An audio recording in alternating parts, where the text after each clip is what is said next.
ಓಂ ಶಾಂತಿ ವೀಕ್ಷಕರೇ, ಅಭಿಮಾನಿಗಳೇ, ಭಕ್ತರೇ, ಗುರುಮಕ್ಕಳೇ, ಮಿತ್ರರೇ, ನಿಮ್ಮೆಲ್ಲರಿಗೊಳ್ಳದಾಗಲಿ.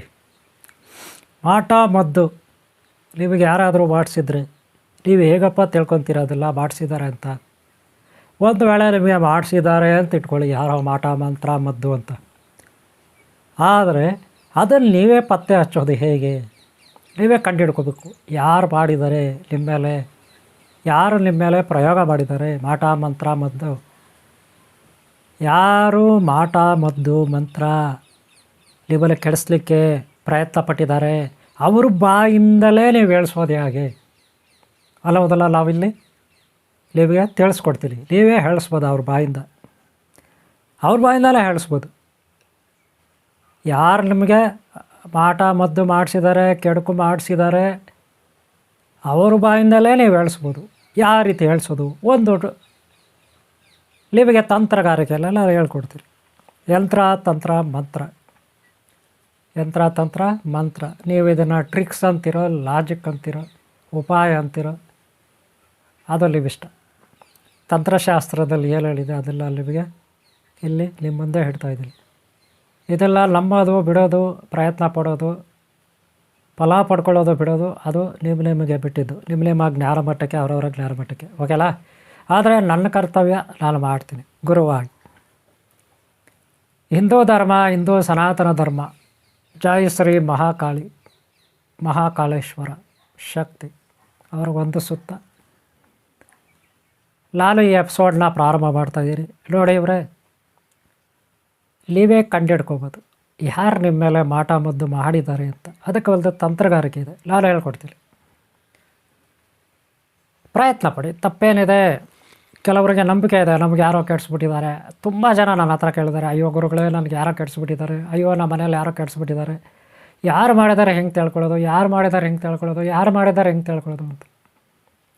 ಆ ಮೈಸೂರಿನಲ್ಲಿ ನಮ್ಮ ಶಿಷ್ಯ ಒಬ್ಬನಿದ್ದಾರೆ, ಅವನು ಯಾವಾಗಲೂ ಹೀಗೆ ಹೇಳ್ತಾ ಇರ್ತಾನೆ, ನನಗೆ ಯಾರೋ ಕೆಡಿಸ್ಬಿಟ್ಟಿದ್ದಾರೆ, ಯಾರು ಮಾಡಿದ್ದಾರೆ ಅಂತ ನೀವು ಹೇಳೋಕ್ಕೆ ಬರಲ್ವಾ, ನೀವು ತಿಳ್ಸೋಕ್ಕೆ ಬರಲ್ವಾ, ಈಗ ಹೇಳ್ತಿರ್ತಾನೆ.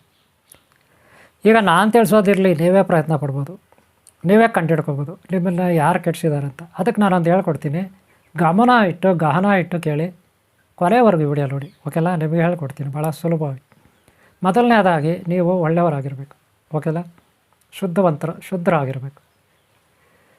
ನೀವು ಶುದ್ಧವಾದ ಸ್ನಾನ ಮಾಡಿ ಬಿಳಿ ಟವಲ್ ಹಾಕ್ಕೊಳ್ಳಿ, ಬಿಳಿ ಬಟ್ಟೆ ಟವಲ್, ಬಿಳಿ ಪಂಚ ಕಟ್ಕೊಳ್ಳಿ. ಗಂಡಸರಾದರೆ, ಯಂಗ್ಸರಾದರೆ ಪರವಾಗಿಲ್ಲ, ನೀವು ರೆಡ್ ಕಲರ್ ಇಲ್ಲ ಪಿಂಕ್ ಕಲರು ಸ್ಯಾರಿ ಇಲ್ಲ ವೈಟ್ ಕಲರ್ ಸ್ಯಾರಿ ಫುಲ್ ಕಟ್ಕೋಬೇಕು. ಬ್ಲೌಸು ಅದೇ ಇರಬೇಕು, ಫುಲ್ ಡ್ರೆಸ್ ಅದೇ ಇರಬೇಕು. ಒಟ್ಟಿನಲ್ಲಿ ವೈಟ್ ಆ್ಯಂಡ್ ವೈಟ್ ಇದ್ದರೆ ಒಳ್ಳೆಯದು. ಶುಚಿರ್ಭೂತರಾಗಿ, ಅಂದರೆ ನೀವು ಶುದ್ಧವಾಗಿ ಏನಪ್ಪ ಮಾಡಬೇಕು? ಮೊದಲನೇದಾಗಿ ಅಂದರೆ ಕರ್ಪೂರ ತಗೊಳ್ಳಿ. ಕರ್ಪೂರ ಎಷ್ಟು ತೊಗೋಬೇಕಂದ್ರೆ ಅರ್ಧ ಅಕ್ಕಿ ಕಾಳು ಅಂದರೆ ಗೊತ್ತಾ ನಿಮಗೆ? ಒಂದು ಅಕ್ಕಿ ಕಾಳು ತೊಗೊತೀರ, ಅದನ್ನಲ್ಲಿ ಅರ್ಧ ಎಷ್ಟು ಬರುತ್ತೆ ಅಕ್ಕಿ ಕಾಳು, ಅಷ್ಟೇ ಕರ್ಪೂರ ತೊಗೋಬೇಕು. ಚಿಕ್ಕದಾಗಿ ಒಂದರಲ್ಲಿ ಹಾಕ್ಕೊಳ್ಳಿ, ಒಂದು ಡಬ್ಬಿ ತಗೊಳ್ಳಿ, ಅಥವಾ ಒಂದು ಡಬ್ಬಿ ತಗೊಳ್ಳಿ ಚಿಕ್ಕದಾಗಿ, ಅದರಲ್ಲಿ ಹಾಕಿ ಕರ್ಪೂರ. ಅಲ್ಲಂತರ ನೀವೇನು ಮಾಡಬೇಕು? ದೇವಸ್ಥಾನ ಹೋಗಬೇಕು. ದೇವಸ್ಥಾನ ಯಾವುದು? ಹನುಮಂತನ ಗುಡಿಗೆ ಹೋಗ್ಬೇಕು. ಅಲ್ಲೇನು ಮಾಡಬೇಕಪ್ಪ ಅಂದರೆ ಅಕ್ಷತೆ ಕಾಳು ಇರುತ್ತೆ, ನಿಮ್ಗೆ ಗೊತ್ತಾ? ಹನುಮಂತ ದೇವಸ್ಥಾನದಲ್ಲಿ ಅಕ್ಷತೆ ಕಾಳು ಇಟ್ಟಿರ್ತಾರಲ್ಲ, ಇಟ್ಟಿಲ್ಲ ಅಂದರೆ ನೀವು ಅಕ್ಷತೆ ಕಾಳು ಮಾಡಬೇಕು. ಏನು? ಅಕ್ಕಿ ತಗೊಳ್ಳೋದು, ಒಂದಷ್ಟು ಅಕ್ಕಿ, ಒಂದು ಇಡೀ ಅಕ್ಕಿ ತಗೊಳ್ಳಿ, ಅದಕ್ಕೆ ಅರಿಶಿನ ಒಂದು ಸ್ವಲ್ಪ ಕುಂಕುಮ ಹಾಕಿ ಕಲಸಿಬಿಟ್ಟು ಅಕ್ಷತೆ ಮಾಡೋದು. ಅದನ್ನು ಹನುಮಂತ ದೇವ್ರ ಮೇಲೆ ನೀವು ಹಾಕಬೇಕು. ಅಕ್ಷತೆಗಳು ಹನುಮಂತ ದೇವ್ರ ಮೇಲೆ ಹಾಕಿದ ಮೇಲೆ ಅದೆಲ್ಲ ಉದುರುತ್ತೆ, ಆ ವಿಗ್ರಹದ ಮೇಲೆ ಹಾಕಿದ ಎಲ್ಲ ಉದುರುತ್ತೆ ಕೆಳಗಡೆ. ಅದನ್ನು ಆಯ್ಕೋಬೇಕು. ಅಕ್ಷತೆಗಳು ಒಂದಷ್ಟು ಅಕ್ಷತೆಕಾಳು ತಗೊಳ್ಳಿ. ಮತ್ತು ಅದನ್ನು ಈ ಕರ್ಪೂರ ಇಟ್ಟಿದ್ರಲ್ಲ, ಆಲ್ರೆಡಿ ನೀವು ಕರ್ಪೂರ ಅರ್ಧ ಅಕ್ಕಿ ಕಾಳಷ್ಟು ಕರ್ಪೂರ, ಆ ಕರ್ಪೂರದ ಬಾಕ್ಸಲ್ಲಿ ಈ ಅಕ್ಕಿ ಕಾಳು ಒಂದಷ್ಟು ಹಾಕ್ಕೊಳ್ಳಿ. ಅಕ್ಷತೆ ಕಾಳು ಒಂದಷ್ಟು, ಜಾಸ್ತಿ ಏನು ಬೇಡ, ಒಂಚೂರು, 1-2 ಸ್ಪೂನ್, 1 ಸ್ಪೂನ್ ಸಾಕು, ಟೀ ಸ್ಪೂನಲ್ಲಿ, ಓಕೆಲಾ? ಅಲ್ಲಂತರ ಹೇಳ್ಬಿಡ್ಬೇಕು, ಆ ಹನುಮಂತ ದೇವರು ಒಕ್ಕಳು ಇರುತ್ತಲ್ಲ, ಹನುಮಂತ ದೇವರು ಒಕ್ಕಳು ವಿಗ್ರಹದ್ದು, ಅಲ್ಲಿ ಸ್ವಲ್ಪ ಪೇಸ್ಟ್ ಇರುತ್ತೆ, ಮೇಣ ಅಂತೀರಿ ನೀವು, ಮೇಣ. ಅದೆಲ್ಲ ಅಲ್ಲಿ ಅರ್ಚಕರು ಪೂಜೆ ಮಾಡೋರು ಎಲ್ಲ ಮೇಣ ಹಚ್ಚಿರ್ತಾರೆ, ಅದಕ್ಕೆ ಗಂಧ ಹಚ್ಚಿರ್ತಾರೆ, ಆಯಿಲ್ ಹಚ್ಚಿರ್ತಾರೆ, ಅದೆಲ್ಲ ಮಾಡಿರ್ತಾರೆ. ಅದೇನೇ ಇರಲಿ, ಆ ಒಕ್ಕಳ ಮೇಲೆ ಇರೋದು ಸ್ವಲ್ಪ ತೊಗೋಬೇಕು ನೀವು. ಇಲ್ಲ ಅವ್ರ ಹತ್ರ ಕೇಳಿ ತಗೊಳ್ಳಿ, ಅಥವಾ ನಿಮ್ಮದೇ ಗುಡಿ ಆದರೆ, ನಿಮ್ಮದೇ ದೇವಸ್ಥಾನ ಆದರೆ ಏನೂ ತೊಂದರೆ ಇಲ್ಲ, ನಿಮ್ಮದೇ ಮಠ ಆದರೆ ಆ ಒಕ್ಕಳ ಮೇಲೆ ಇರೋ ಸ್ವಲ್ಪ ಮೇಣನ ಕೆರ್ಕೊಳ್ಳಿ ಏನಾಗ ಒಂದು ಸ್ಪೂನಲ್ಲೋ ಏನಾರ ಕೆರ್ಕೊಳ್ಳಿ. ಒಂದಷ್ಟು ಗಂಧ ಸಿಗುತ್ತೆ ಚಿಕ್ಕದಾಗಿ ಒಂಚೂರು, ಎಷ್ಟು, ಒಂದು ಗೋಧಿ ಕಾಳಷ್ಟೋ ಇಲ್ಲ ಒಂದು ಅವರೆಕಾಳಷ್ಟೋ ಒಂದಷ್ಟು ಗಂಧ ತಗೊಳ್ಳಿ ಒಂಚೂರು. ಅದನ್ನು ಏನು ಮಾಡ್ತೀರಾ ಇದರಲ್ಲಿ ಹಾಕಿ, ಈ ಬಾಕ್ಸಲ್ಲಿ. ಆಲ್ರೆಡಿ ಈ ಬಾಕ್ಸಲ್ಲಿ ಏನು ಹಾಕಿದರೆ ಫಸ್ಟು ಕರ್ಪೂರ ಅರ್ಧ ಅಕ್ಕಿ ಕಾಳಷ್ಟು ಕರ್ಪೂರ, ಒಂದೇ ಒಂಚೂರು ಕರ್ಪೂರ ಹಾಕಿದ್ರಾ. ಆಮೇಲೆ ಏನು ಮಾಡಿದಿರಾ, ಯಾಕೆ ಕರ್ಪೂರ ಅಷ್ಟೇ ಚಿಕ್ಕದಾಗಿ ಹಾಕೋದು ಅಂತ ನಾನು ಆಮೇಲೆ ಹೇಳ್ತೀನಿ, ಓಕೆಲಾ. ಆಮೇಲೆ ಏನು ಮಾಡಿದಿರಾ, ಹನುಮಂತ ದೇವ್ರ ಮೇಲೆ ಹಾಕಿದ ಅಕ್ಷತೆ ಕಾಳು ಉದುರಿತ್ತಲ್ಲ ಅದು ಹಾಕಿದ್ರೆ ಒಂದಷ್ಟು, 1 ಟೀ ಸ್ಪೂನು.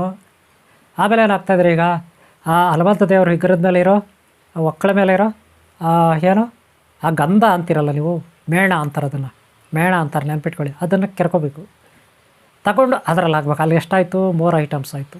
ಒಂದು ಕರ್ಪೂರ, ಒಂದು ಅಕ್ಷತೆ ಕಾಳು, ಒಂದು ಹನುಮಂತ ದೇವರ ಒಕ್ಕಳ ಮೇಲೆ ಇರ್ತಕ್ಕಂಥ ಅದನ್ನು 3 ಆಯಿತು. ಈ 3 ಐಟಮ್ಸ್ ಅದರಲ್ಲಿ ಹಾಕ್ಕೊಳ್ಳಿ, ಓಕೆನಾ. ಬಾಕ್ಸಲ್ಲಿ ಹಾಕೊಂಡ್ರಾ. ಈಗ ಇನ್ನೊಂದು ಬಟ್ಟೆ ತೊಗೋಬೇಕು.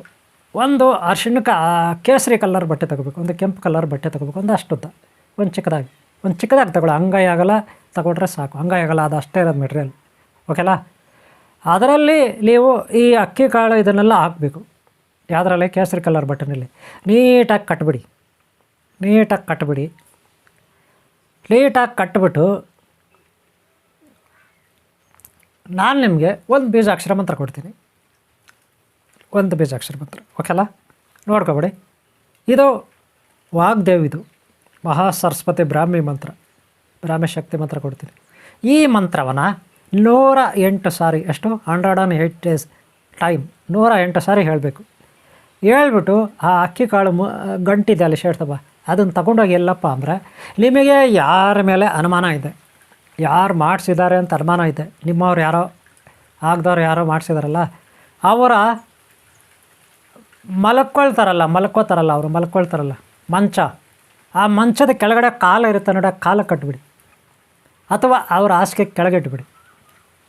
ಯಾರು ನಿಮಗೆ ಶತ್ರುಗಳಿದ್ದಾರೆ, ಯಾರು ಮಾಡಿಸಿರ್ಬೋದು ಅಂತ ಅನುಮಾನ ಇದೆ, ನಿಮ್ಮ ಮನೆಯಲ್ಲೇ ಯಾರೋ ಮಾಡಿಸಿರ್ಬೋದು, ನಿಮ್ಮ ಮನೆಯವರೇ ಯಾರೋ ನಿಮಗೆ ಮಾಡಿಸಿರ್ಬೋದು, ಅಥವಾ ಅಕ್ಕಪಕ್ಕ ಮನೆಯವರು ಮಾಡಿಸಿರ್ಬೋದು. ಒಟ್ಟಿನಲ್ಲಿ ನೀವೇನು ಮಾಡಬೇಕು, ಇಲ್ಲ ನೀವೇ ಹೋಗಿ ಅವ್ರ ಮನೆಯಲ್ಲಿ ಹಾಸಿಗೆ ಆಗ ಆ ಮಂಚಕ್ಕೆ ಕಟ್ಟಬೇಕು. ಮಂಚದ ಕಾಲಿಗಾದರೂ ಕಟ್ಟಿ, ಇಲ್ಲ ಮಂಚದ ಕೆಳಗಾದರೂ ಕಟ್ಟಿ, ಅವ್ರು ಮಲಗೋ ಜಾಗ ಇರ್ತದಲ್ಲ ಅಲ್ಲಿ. ಆದರೆ ಅವರೆಲ್ಲ ಮಲಗ್ತಾರೆ ನೋಡ್ಕೋಬೇಕು, ಆದರೆ ಕೆಳಗೆ ಇಡಬೇಕು, ಏನೇ ಮಾಡಿ ನೆನ್ಪಿಟ್ಕೊಳ್ಳಿ. ಹಾಸಿಗೆಗೆ ನೆಲದಲ್ಲಿ ಮಲಗ್ತಾರೋ, ಬೆಡ್ ಮೇಲೆ ಮಲಗ್ತಾರೋ, ಮಂಚದ ಮೇಲೆ ಮಲಗ್ತಾರೋ ಗೊತ್ತಿಲ್ಲ, ಒಟ್ಟಲ್ಲಿ ಅವ್ರು ಮಲಗ್ತಾರಲ್ಲ ಅದ್ರ ಕೆಳಗಿರ್ಬೇಕಿದು ಗಂಟು, ಇಟ್ಬಿಟ್ಟು ಬಂದುಬಿಡ್ಬೇಕು. ಆಮೇಲೆ ನೋಡಿಯಪ್ಪ ಕತೆ, ಆಮೇಲೆ ಅವ್ರೇನು ಮಾಡ್ತಾರೆ, ನಿದ್ರೆ ಮಾಡೋ ಥರ ಮಾಡ್ತಿರ್ತಾರೆ, ನಿದ್ರೆ ಹತ್ತುತ್ತೆ ಅವ್ರಿಗೆ. ಹತ್ತಿದ ಮೇಲೆ ಏನಾಗುತ್ತೆ ಗೊತ್ತಾ, ಈ ಸಣ್ಣ ಕರ್ಪೂರ ಹಾಕಿದ್ರೆ ನೋಡಿದ್ರಾ, ಅರ್ಧ ಕಾಳಿನಷ್ಟು ಕರ್ಪೂರ ಹಾಕಿದ್ರಲ್ಲ, ಅದೇನಾಗುತ್ತೆ, ಕರಿಗೆ ಆವಿಗೆ ಡ್ರೈ ಆಗುತ್ತೆ. ಅದು ಡ್ರೈ ಆಗಿ ವಾಸನೆ ಬರುತ್ತೆ, ಆ ವಾಸನೆ ಎಲ್ಲ ಸುತ್ತಲೂ ಹೊಡ್ಕೊಳ್ಳುತ್ತೆ. ಅದನ್ನು ಅವ್ರು ಹೀರ್ಕೊಳ್ತಾರೆ. ಅದರಲ್ಲೇ ಬೀಜಾಕ್ಷರ ಮಂತ್ರದ್ದು ಶಕ್ತಿ ಹೋಗುತ್ತೆ ವಾಗ್ದೇವಿದು. ಆವಾಗ ಅವ್ರೇನು ಮಾಡ್ತಾರೆ, ಬಡಬಡ ಅಂತೆಲ್ಲ ಒದರ್ತಾರೆ.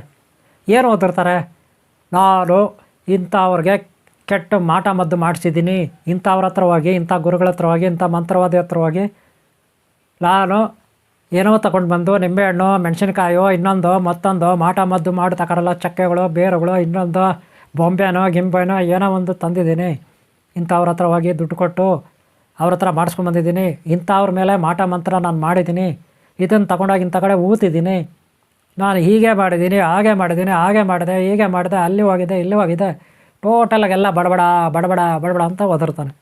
ಆಗಿರೋರೆಲ್ಲ ಕೇಳಿಸ್ಕೊತಾರೆ, ಅಲ್ಲಿರೋರೆಲ್ಲ ಕೇಳಿಸ್ಕೊತಾರೆ, ಗೊತ್ತಾಯ್ತಲ್ಲ.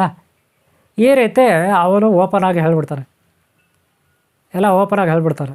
ಆಗ ಇರೋರೆಲ್ಲ ಕೇಳಿಸ್ಕೊತಾರೆ, ಇವರೇನೋ ಓದಿರ್ತಾ ಇದ್ದಾರೆ, ಮಾಟ ಮಂತ್ರ ಮಾಡಿದಲ್ಲ ಅಂದ್ಬಿಟ್ಟು. ಆದರೆ ಬೇರೆಯವ್ರ ಮನೇಲಿ ಮಲಗಿರೋದು ನಿಮ್ಗೆ ಹೆಂಗೆ ಗೊತ್ತಾಗುತ್ತೆ? ಅದಕ್ಕೆ ನೀವೇನು ಬಿಡಬೇಕು, ನೀವು ಅಲ್ಲಿ ಯಾರನ್ನ ನಿಮ್ಗೆ ಗೊತ್ತಿರೋರಿದ್ದರೆ ಅವ್ರಿಗೆ ಹೇಳಬೇಕು, ಅವ್ರು ಯಾರ ಮೇಲೆ ಹೇಳ್ತಾರೆ ನೋಡ್ಕೊಳ್ಳಿ ಅಂತ. ಒಂದನೇದು. ಎರಡನೇದು, ನಿಮ್ಮಿಂದನೇ ಕೇಳಿಸ್ಕೊಳ್ಳೋಕೆ ಸಾಧ್ಯ ಆದರೆ ಆದಷ್ಟು ಕೇಳಿಸ್ಕೋಬೇಕು. ಇಲ್ಲ ಮೂರನೇದು, ಅವನು ಅವಾಗವಾಗ ಹಂಗೆ ಹೇಳ್ತಾನೆ, ಆಗಲೊತ್ತಲೋ ಎಲ್ಲೋ ಮಲಗಿರ್ತಾಳೆ ಅವಾಗ ಹೇಳ್ಕೊಬಿಡ್ತಾಳೆ, ಇಲ್ಲ ದಾರಿಯಲ್ಲಿ ಅವಾಗೆ ಬಡಬಡ ಅಂತ ಅದನ್ನೇ ಹೇಳ್ಕೊತಾರೆ, ಇಲ್ಲ ಡೈರೆಕ್ಟಾಗಿ ನಿಮ್ಮ ಹತ್ರನೇ ಬಂದು ಹೇಳ್ತಾರೆ, ಇಲ್ಲ ಯಾರೋ ನಿಮ್ಗೆ ಬೇಕಾದವ್ರ ಹತ್ರ ಹೇಳ್ತಾರೆ. ಆವಾಗ ನಿಮಗೆ ಒಟ್ಟಿನಲ್ಲಿ ಮೆಸೇಜು ಗೊತ್ತಾಗುತ್ತೆ ಅವ್ರು ಯಾರು ಮಾಡಿಸಿದ್ದಾರೆ ಅಂದ್ಬಿಟ್ಟು. ಅದಕ್ಕೆ ನಿಮಗೆ ಯಾರ ಮೇಲೆ ಅನುಮಾನ ಇದೆ ಅವ್ರ ಹತ್ರ ಇದು ಮಾಡಿ. ಅಕಸ್ಮಾತ್ ಒಬ್ರಿಗೆ ಹೋಗಿ ನೀವು ಮಂಚಕ್ಕೆ ಕಟ್ಟು ಬರ್ತೀರಾ, ಅನುಬಲ ಇದೆ, ಅವ್ರಿಗೆ ಹೇಳಲಿಲ್ಲ ಅಂತ ಇಟ್ಕೊಳ್ಳಿ, ಇಲ್ಲೊಬ್ರಿಗೆ ಟ್ರೈ ಮಾಡಿ, ಇಲ್ಲೊಬ್ರಿಗೆ ಅವ್ರಿಗೆ ಕಟ್ಟಿ, ಹಾಗೆ ಮಾಡ್ತಾ ಟ್ರೈ ಮಾಡ್ತಾಯಿದ್ರೆ ಒಟ್ಟಿನಲ್ಲಿ ಕಳ್ಳ ಸಿಕ್ಕಾಕೊಳ್ತಾರೆ. ಇದು ತಂತ್ರಗಾರಿಕೆ, ಗೊತ್ತಾಯ್ತಲ್ಲ. ಇದು ತಂತ್ರಶಾಸ್ತ್ರದಲ್ಲಿ ನಿಮಗೆ ಹೇಳಬಲ್ಲ ಮಾಹಿತಿ ಎಲ್ಲ ನಿಮಗೆ ಹಂಚ್ಕೊಂಡಿದ್ದೀನಿ. ಈ ರೀತಿ ಮಾಡಿ ನಿಮ್ಗೆ ಒಳ್ಳೆಯದಾಗಲಿ. ಆಮೇಲೆ ಹೇಳ್ಕೊಡ್ಬೇಕು, ಇದೆಲ್ಲ ನೀವು ಅವರು ಹೇಳಿದ್ದಾರೆ, ಮಾಟ ಮದ್ದು ಮಾಡಿದ್ದಾರೆ, ಅವರೇ ಹೇಳ್ತಾರೆ ಅಂದರೆ ಆಮೇಲೆ ಏನು ಮಾಡಬೇಕು ಅಲ್ಲಿ ನಿಮ್ಗೆ ಗೊತ್ತಿದೆ, ನೀವು ಆಲೋಚನೆ ಮಾಡಿ, ಗೊತ್ತಾಯ್ತಲ್ಲ. ಇದು ಓಕೆ ಅವರೇ, ಇದೊಂದು ಟಿಪ್ಸ್ ನಿಮಗೆ ಚಿಕ್ಕದಾಗಿ. ಈ ವಿಡಿಯೋ ನಿಮ್ಗೆ ಇಷ್ಟ ಆದರೆ ಅವ್ರು ಲೈಕ್ ಮಾಡಿ, ಹಾಗೆ ಹಿಂದಿನ ಭಾಗ ನೋಡಿ, ಮುಂದಿನ ಭಾಗ ನೋಡಿ. ನೋಡಿ ಈ ಥರ ಎಲ್ಲ ನೀವು ಕಲಿಬೋದು, ಸಾಕಷ್ಟಿದೆ ನೋಡ್ರಿ, ಇಲ್ಲೂ ಏನೇನೋ ಇದೆ ಕಲಿಬೋದು. ಆದರೆ ಎಲ್ಲವಲ್ಲೂ ನಾವಿಲ್ಲಿ ಪಬ್ಲಿಕಲ್ಲಿ ಹೇಳೋಕ್ಕಾಗಲ್ಲ, ನೆನಪಿಟ್ಕೊಳ್ಳಿ. ಪಬ್ಲಿಕಲ್ಲಿ ಹೇಳೋಂಗಿಲ್ಲ, ಇದೇನಾಗ್ತದೆ, ಒಂದು ಕ್ರೈಮ್ ಆಗುತ್ತೆ. ಕೆಲವೆಲ್ಲ ಹೇಳೋಂಥ ವಿಚಾರಗಳು ನಾನು ಇಲ್ಲಿ ಕೂತ್ಕೊಂಡು ನಿಮ್ಗೆ ಹೇಳ್ಬೋದು ಅಷ್ಟೇ. ಇಲ್ಲೂ ಕೆಲವೆಲ್ಲ ಇದ್ದಾವೆ, ತುಂಬ ಇರ್ತವೆ, ಗೊತ್ತಾಯ್ತಾ. ಅವೆಲ್ಲ ಹೇಳೋಂಗಿಲ್ಲ, ಕ್ರೈಮ್ ಅವು, ಗೊತ್ತಾಯ್ತಾ. ಅದಕ್ಕೆ ಹೇಳೋಂಗಿಲ್ಲ. ಅವೆಲ್ಲ ಹೇಳಿದ್ರು ಡೈರೆಕ್ಟಾಗಿ ಗುರುಗಳ ಹತ್ರ ಕಲಿಬೇಕು. ಎಲ್ಲ ಯೂಟ್ಯೂಬಲ್ಲೇ ಕೂತ್ಕೊಂಡು ಹೇಳೋಂಗಿಲ್ಲ, ಗೊತ್ತಾಯ್ತಲ್ಲ. ಎಷ್ಟು ನಾವು ಹೇಳಲಿಕ್ಕೆ ಸಾಧ್ಯ ಇದೆ, ಒಂದು ಲಿಮಿಟ್ ಇದೆ, ಅಷ್ಟು ಆವ್ರೇಜಲ್ಲಿ ನಾವು ಹೇಳೋದು, ಗೊತ್ತಾಯ್ತಾ. ಬೇರೆ ಬೇರೆ ಇರುತ್ತೆ ಏನೇನು, ಗೊತ್ತಾಯ್ತಲ್ಲ. ಇರಲಿ, ನೀವು ಪತ್ತೆ ಹಚ್ಬೋದು, ಇದೇನು ಕಷ್ಟ ಇಲ್ಲ, ಭಾಳ ಸಿಂಪಲ್ ಕೆಲಸ. ಸ್ವಲ್ಪ ಅವರು ನೀವು ಗಮನ ಕೊಡ್ಬೇಕು, ಅದು ಕಟ್ಟಿ ಬಂದಮೇಲೆ. ಆಮೇಲೆ ಅವ್ರು ಒಂಥರ ಮೆಂಟ್ಲಾಗ್ಬಿಡ್ತಾರೆ, ಮೆಂಟ್ಲು ಥರ ಹೇಳ್ಕೊತಾ ಹೋಗ್ತಾರೆ ಅವರು. ಓ ಲಾಲ ಇಂಥ ಅವ್ರಿಗೆ ಹಿಂಗೆ ಮಾಡಿಬಿಟ್ಟೆ ಗೊತ್ತಾ, ಓ ಲಾಲ ಅವ್ರಿಗೆ ಹಂಗೆ ಮಾಡಿಬಿಟ್ಟೆ ಗೊತ್ತಾ, ಓ ಲಾಶ ಆಗ್ಬಿಡ್ತಲ್ಲ ಗೊತ್ತಾ, ಲಾಲ ಬಾಟ ಬದ್ದು ಮಾಡಿಸ್ಬಿಟ್ಟಿದ್ದೀನಿ ಗೊತ್ತಾ, ಹಿಂಗೆ ಬಿಲ್ಡಪ್ ಬಿಟ್ಕೊತಾ ಇರ್ತಾರೆ. ಅವ್ರ ಮೈಂಡು ಅವರು ವಾಗ್ದೇವಿ, ಬಾಯಿನಲ್ಲಿರೋ ವಾಗ್ದೇವಿ ಒಳಗೆ ಕೂತ್ಕೊಬಿಡ್ತಾಳೆ ವಾಗ್ದೇವಿ. ಈ ರಾವಣನಿಗೆ ಹೋಗಿ ಕೂತ್ಕೊಬಿಡ್ಲಲ್ಲ ನಾಲ್ಗೆನಲ್ಲಿ ಸರಸ್ವತಿ ವಾಗ್ದೇವಿ ನಾಲ್ಗೆನಲ್ಲಿ ಆಡಿಸ್ಬಿಡ್ತಾಳೆ ವಾಗ್ದೇವಿ, ಮಹಾ ಸರಸ್ವತಿ. ಅಂಥ ಒಂದು ಬೀಜಾಕ್ಷರ ಮಂತ್ರವಲ್ಲ ನಾನು ನಿಮಗೆ ಇಲ್ಲಿ ಕೊಟ್ಟಿದ್ದೀನಿ. ಈ ಬೀಜಾಕ್ಷರ ಮಂತ್ರವಲ್ಲ ನೀವು 108 ಸಾರಿ ಒಂದು ದಿನಕ್ಕೆ ಹೇಳ್ಕೋಬೇಕು. ಯಾರು ಇದು ಮಾಡ್ತಾರೆ ಅಲ್ಲಿ ಹೋಗಿ ಕಟ್ತಾರೆ ಅವರು. ಅದೇ ಮಂತ್ರಸಿದ್ಧಿ ಮಾಡ್ಕೋಬೇಕು. ನೀವು ಗುರುಗಳಾಗಿದ್ರಿ, ನೀವು ಮಂತ್ರವಾದಿಗಳು, ತಾಯ್ತಾ ಯಂತ್ರ ಎಲ್ಲ ಮಾಡ್ತೀರಿ, ಭಕ್ತರಿಗೆ ಕೊಡ್ತೀರಿ ಅನ್ನೋದಾದರೆ 48 ದಿನ ವ್ರತನಿಷ್ಠರಾಗಬೇಕು, ಗೊತ್ತಾಯ್ತಲ್ಲ. 48 ದಿನ ವ್ರತನಿಷ್ಠರಾಗಿ ತಾಯ್ತದಲ್ಲಿ ಹಾಕಿರೋ ಬೇರನ್ನ ನೀವು ಕೈ ಕಟ್ಕೊಳ್ಳಿ, ಸೊಂಟ ಕಟ್ಕೊಳ್ಳಿ. 48 ದಿನ ದಿನಕ್ಕೆ 108 ಸಾರಿ ಇದೆಲ್ಲ ಪಟ್ಲೆ ಮಾಡಿ ವಾಗ್ದೇವಿ ಸರಸ್ವತಿ ಬ್ರಹ್ಮಾಜಿ ಸರಸ್ವತಿಯನ್ನು ಆರಾಧಿಸಿ, ಮಹಾಕಾಳಿ ಮಹಾಕಾಲೇಶ್ವರನ ಆರಾಧಿಸಿ, ಗೊತ್ತಾಯ್ತಲ್ಲ. ಆ ಗಣಪತಿಯನ್ನು ಆರಾಧಿಸಿ, ನಿಮಗೆ ಈ ಮಂತ್ರ ಸಿದ್ಧಿ ಆಗುತ್ತೆ. ಅನಂತರ ನೋಡಿ, ನೀವು ಯಾರಿಗೆ ಇದನ್ನು ಮಂತ್ರ 108 ಸಾರಿ ಮಂತ್ರಿಸಿ ಅದು ಕೊಡಿ, ಆ ಕಾಳು ಗೀಳು ಎಲ್ಲ. ಹಾಗೆ ಹನುಮಂತ ದೇವ್ರನ್ನ ಮರಿಬೇಡಿ, ಹನುಮಂತ ದೇವ್ರನ್ನ ಆರಾಧಿಸಿ. ಅವನು ಮಹಾಶಕ್ತಿಶಾಲಿ, ಮಹಾಸಿದ್ಧಿಗಳ ಸ್ವರೂಪ, ಅವನು ಪಂಚಭೂತಗಳ ಸ್ವರೂಪ. ಪಂಚಭೂತಗಳಂದರೆ ಈ ಶರೀರ ಪಂಚಭೂತಗಳಿಂದ ಆಗಿದೆ ಭೌತಿಕವಾಗಿ, ಆದರೆ ಸೂಕ್ಷ್ಮವಾಗಿ ವಾಗ್ದೇವಿ ಸರಸ್ವತಿ ಗ್ರಹತಾರ ನಕ್ಷತ್ರಾದಿಗಳಿಂದ ಆಗಿದೆ, ಗೊತ್ತಾಯ್ತಾ. ಅಷ್ಟು ಶಕ್ತಿಶಾಲಿ ನೋಡಿ ಈ ಬೀಜಾಕ್ಷರ ಮಂತ್ರ. ಇದೆಲ್ಲ ನೀವು ಯಾರ ಬಾಯಿಂದ ಆದರೂ ಅವ್ರು ಮಾಡಿರೋ ತಪ್ಪುಗಳೆಲ್ಲ ನಾವು ಹೇಳಿಸ್ಬೋದು, ನಿಜ ಕಕ್ಕಿಸ್ಬೋದು, ಸತ್ಯವಲ್ಲ ಕಕ್ಕಿಸ್ಬೋದು ಅನ್ನೋದು ತಂತ್ರಶಾಸ್ತ್ರ ಹೇಳುತ್ತೆ. ಹಾಗೆ ನಮ್ಮ ದಿವ್ಯದೃಷ್ಟಿಗೆ ನಾಗಸೃಷ್ಟಿನಲ್ಲಿ ಹೇಳಿದಂಥದ್ದು ನಾನು ಅಲ್ಲಿ ಮುಂದೆ ಇಟ್ಟಿದ್ದೀನಿ, ಗೊತ್ತಾಯ್ತಲ್ಲ. ಓಕೆ, ಇದೆಲ್ಲ ಟ್ರೈ ಮಾಡಿ, ಪ್ರಾಕ್ಟೀಸ್ ಮಾಡಿ, ಒಳ್ಳೆಯದಾಗಲಿ. ಹಾಗೆ ಹಿಂದೆಲ್ಲ ವಿಡಿಯೋಗಳು ನೋಡಿ, ಮುಂದೆ ವಿಡಿಯೋಗಳು ನೋಡಿ. ಹಾಗೆ ಇಲ್ಲಿ ಆನ್ಲೈನ್ ಕ್ಲಾಸಸ್ ಇರುತ್ತೆ, ಕುಂಡಲಿನಿ ಸಾಧನೆ, ಯೋಗ ಸಾಧನೆ, ಹಾಗೆ ಜ್ಯೋತಿಷ್ಯ ಶಾಸ್ತ್ರ, ಪ್ರಶ್ನಶಾಸ್ತ್ರ, ತಾಂಡಲಶಾಸ್ತ್ರ ಎಲ್ಲ ಇರುತ್ತೆ, ಕಲಿಬೋದು. ಓಕೆಲ್ಲ, ಆನ್ಲೈನ್ ಕ್ಲಾಸಸ್ ಇರುತ್ತೆ, ಸೇರ್ಕೋಬೋದು. ನಾನು ನಂಬರ್ ಕೊಟ್ಟಿರ್ತೀನಿ, ನೋಡ್ಕೊಳ್ಳಿ. ಅವಶ್ಯಕತೆ ಇರೋರು ಮಾಡಿ, ಸುಮ್ಮನೆ ಕೆಲವರು ಮಾಡ್ತಾರೆ, ಅದು ಬೇಡ.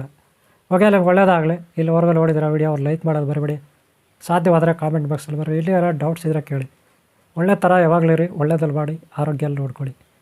ಯಾವಾಗಲೂ ಇರೋ ಒಳ್ಳೆಯದಾಗಲಿ. ಓಂ ಶಾಂತಿ, ಓಂ ಶಾಂತಿ, ಓಂ ಶಾಂತಿ, ಓಂ ಶಾಂತಿ.